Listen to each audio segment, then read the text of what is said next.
ഇതൊന്നും പോരാതെ ഇനി വിളിച്ചു വിളിച്ചാൽ കൊണ്ടാൻ മതിയോ? അത് കാരണം ഇടയ്ക്ക് പോകുമ്പോഴും ഭാര്യമാരും ഒഴുക്കി ഇവിടേക്ക് പറഞ്ഞിട്ടുണ്ട് പാലാരി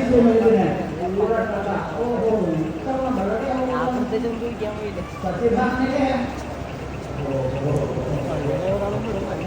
അങ്ങനെ ഓരോ രീതിക്ക് പോകുമ്പോഴും ഓരോ ശ്രീകൃഷ്ണന്റെ ഒരു വിഷയമുണ്ടാവും. ഇവിടെ പാഞ്ചാലി സ്വയംവരത്തിൽ കൃഷ്ണൻ വരുമ്പോ കൃഷ്ണൻ ഒരുമിച്ച് സത്യഭാമയാണ്. അതിനാണോ എന്തിനായി സത്യഭാമയെ പുറപ്പെടുവിക്കാൻ കുറച്ച് അധികം ചെയ്യും. ബലരാമനെ ജ്യേഷ്ഠനെ പുറപ്പെടുവിക്കണേക്കാൾ ക്ലേശിച്ചു സത്യഭാമയെ പുറപ്പെടുവിക്കാൻ. ശീതകബന്ധന്റെ ഭവനത്തിൽ നിന്ന് നേരെ ചെന്നത് സത്യഭാമയുടെ ഭവനത്തിലേക്കാണ്.